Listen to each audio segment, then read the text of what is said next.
Nos encontramos en el Museo Amazónico y vamos a hacer un recorrido por lo que fue la época del caucho. El caucho en la Amazonía peruana y otros datos históricos del mundo. Vamos a comenzar con esta línea del tiempo. Ángel Cachique nos va a contar un poco sobre esta parte de nuestra historia. Claro, sí, muy buenas tardes. En 1945 aproximadamente, los indígenas amazónicos... 1495. Claro, sí. Ya comenzaban a utilizar el caucho natural para la fabricación de algunos jugos lechosos, para poder hacer juegos o algunos entretenimientos en sus aldeas. Pero en sí, la época, el boom del caucho comienza en 1880 aproximadamente. ¿Por qué? Porque en esa época ya comenzaron a hacer la vulcanización del caucho. Eso significa que se hizo este material para la fabricación de llantas de automóviles y bicicletas. El caucho ya tenía una gran importancia industrial en la década de 1880 y de ahí comenzó a ser industrializado. Pero la mayoría del caucho, ¿dónde había? En la Amazonía peruana, colombiana y brasilera más que. Y ahora, aquí hay varios personajes que se mencionan. Por ejemplo, Joseph Priestley, tenemos al francés Charles Marie de la Condamine, Francisco Orellana, Charles Mackintosh, Johann Nepomuk Reithofer, Charles Nelson Goodyear, el escocés Robert William Thompson, Ramón Castilla mismo y Marquesado, Ramón Castilla y Marquesado. Con él se crea la gobernación de Maynas independiente del Amazonas, teniendo como regla la Real Cédula del 15 de julio de 1802. Y bueno, otros personajes más, Julio C. Arana, que desde el 1880, ahí que se ve en esa línea hasta 1894, Julio César Arana del Águila se inicia como habilitador de caucheros y luego como extractor del caucho en el Putumayo. Claro, Julio César Arana era un próspero, no primero cauchero, sino que natural de Rioja, pero vendía sombreros en todo lo que era la Amazonía y vio un recurso que era el caucho en la frontera y ahí comenzó a hacer explotar este material. Y justamente acá en la parte de abajo, Germán, por ejemplo, acá vemos en su estado natural las plantas del caucho. Existen 3 variedades de las cuales se extraen las gomas silvestres: la Castilloa ulei, la Cuoma macrocarpa y la Hevea brasiliensis, por ejemplo, ¿no? Conocido popularmente como la chiringa, y esa es la que nosotros nos acordamos. La leche caspi, bueno, también leche caspi. Acá, y luego, el sistema de explotación indígena. Miles de indígenas amazónicos fueron desplazados de su lugar de origen para servir como fuerza laboral durante la fiebre del caucho. De estos, los indígenas de la zona del Putumayo fueron los más perjudicados, pertenecientes a los pueblos amazónicos Bora, Huitoto, Ocaina, Andoque y Resígaro. Fueron llevados mediante engaños hacia centros de producción. Ahí está la habilitación, la deuda externa, la recolección, la explotación. Claro que sí. También eso implicaba la forma de cómo eran maltratados los indígenas amazónicos. En sí, la exposición cuenta, la exposición acá en el Museo Amazónico cuenta la forma de cómo fueron maltratados y también la parte de lo que era la historia de Iquitos, que comenzó a hacer con lo que era una época de grandes industrias que venían. Una época de bonanza. Mira, por ejemplo, acá la Amazonía y el caucho en la cultura popular, acá se ve que incluso, bueno, reconocemos Fiscarraldo, por ejemplo, pero hay varias, todas son películas, Ángel. En lo que era el caucho en la Amazonía. Por ejemplo, la jangada, tenemos la vorágine, tenemos la carta, Manaus, también el Fiscarraldo también. El socio de Dios, el cineasta en la selva, el sueño del celta del compatriota Mario Vargas Llosa y también el abrazo de la serpiente. Sí. Esto es, digamos, ya el pasado, ¿sí? Claro. Y acá en la línea del tiempo nos quedamos en el 2016. Sí, claro, comienza en el 2016, del 2014, 2021, ya comienzan a hacer la explotación cauchera. En esa época ya comienzan a partir del 1934, ya comienza a bajar el boom del caucho. ¿Por qué? Porque desde la zona brasilera se llevó semillas hasta la zona europea para poder fabricar ya producir en esa zona ya las plántulas de caucho. Y avanzamos, claro, claro, ¿Avanzamos? Sí. Vamos. Avanzamos porque esta es solamente la entrada, o sea, esta línea del tiempo, pero por acá, por ejemplo, hay también unos cuadros que grafican en esta época, ¿no? Antes del caucho, dice. A mediados del siglo XIX, los indígenas sumaban 2/3 de la población de Loreto, incluyendo a cerca de 20.000 indígenas catequizados, que habían sido reducidos en misiones desde la colonia de aproximadamente a 40.000 indígenas tribales que habían logrado eludir el dominio europeo y vivían en asentamientos dispersos en el bosque. Y ahí tenemos una fotografía de una señora indígena. Los indígenas, más que todo, de esta Amazonía, esta zona amazónica, eran más que todos los indígenas catequizados y también los indígenas aborígenes, que se le decía. Los indígenas no catequizados de esa forma.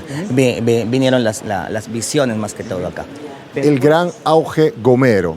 En Inglaterra y Estados Unidos, las gomas silvestres caucho, jeve, xiringa capturaron la industria de automóviles, bicicletas, ferrocarriles, vestimenta y otras.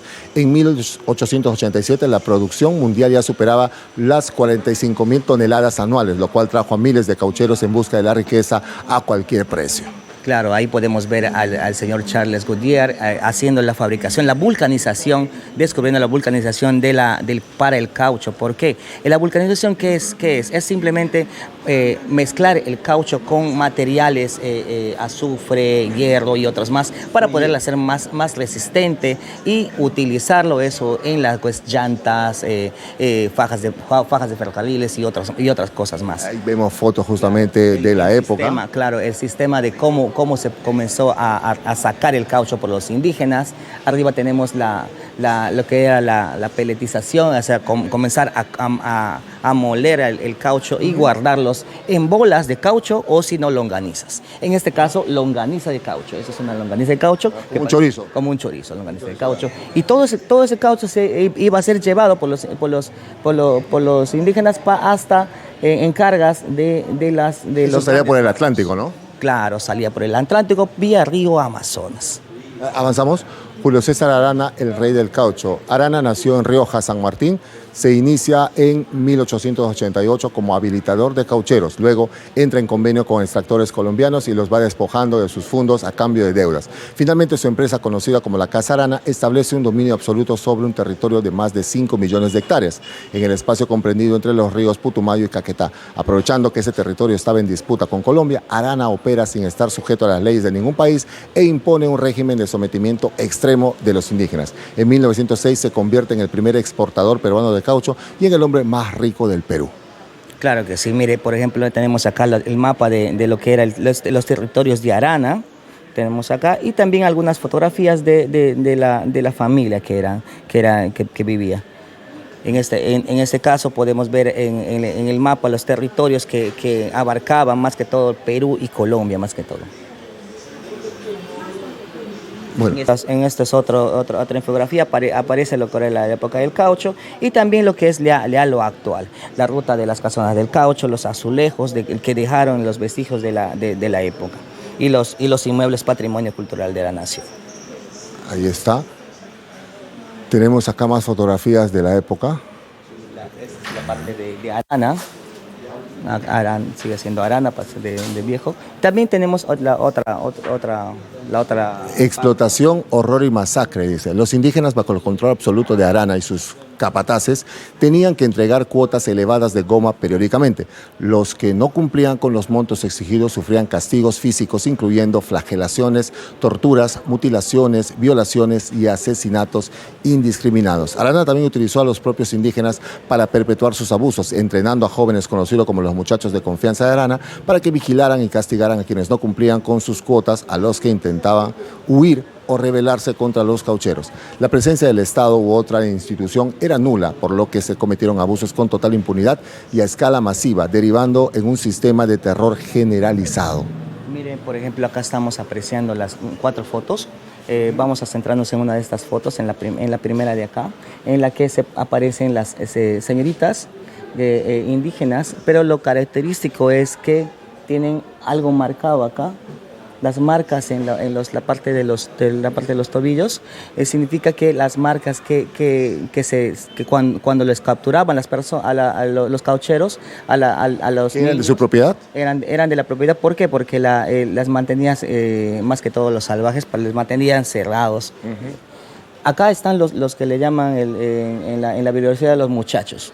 Eran indígenas, ya que... Los hombres de confianza de Arana. Claro, los hombres de confianza de Arana, en las que eran los propios indígenas, pero ya que podían tener el tiempo de poder hablar en lengua, en español y todo eso. Tenemos acá también después de una fotografía después del caucho, ya cuando están comenzando a llevar el caucho. Están llevando las longanizas. Acá también está. ¿Sí?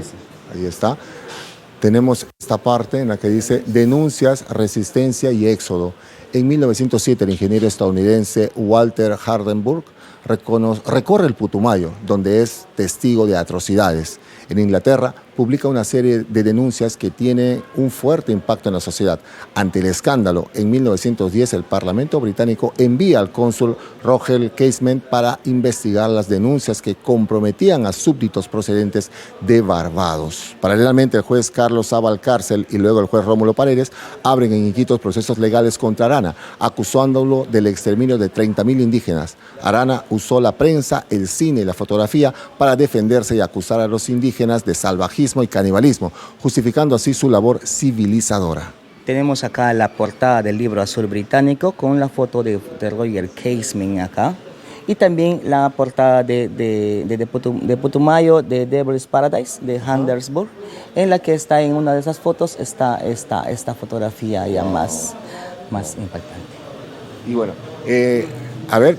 Después de esto, la civilización, las personas ya comenzaron a bajar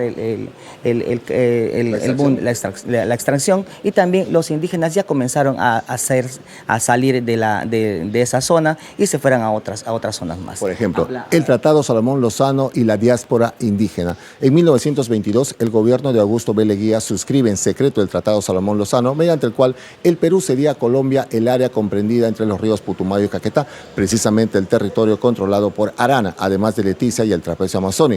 Al año siguiente, Miguel Loaiza y otros administradores de la empresa de Arana empiezan a trasladar a cerca de 7.000 indígenas hacia territorio peruano, donde los siguieron explotando como peones en sus fundos. Cerca del 50% muere a consecuencia del sarampión y otras enfermedades. La diáspora indígena se vio forzada a iniciar una nueva vida que los enfrentó a poblaciones locales, generándose conflictos interétnicos que subsisten hasta hoy en día. Claro, los pobladores indígenas que estaban explotados en esa época ya comenzaban a salir de los fundos que estaban en la frontera, y es así que vinieron en grandes masas por la zona del río Pebas, por esa zona de Pebas, también esta zona también, el río Nanay, comienzan a venir para poder establecerse, pero toda la zona también eran comunidades indígenas. Correcto. Ángel, muchas gracias por habernos acompañado en este recorrido de la época del caucho, parte importante de nuestra historia acá en el museo. Esta es una, digamos, exposición que está permanente acá. Claro, exposición permanente. Invitamos a todos y todas a visitar el Museo Amazónico de lunes a viernes. Estamos atendiendo desde las 9 de la mañana hasta las 12:30, y de ahí en las tardes estamos 2:30 de la tarde hasta las 4:45 aprox. Y los primeros domingos del mes abrimos el museo para todos. Muchas gracias. Muchas gracias.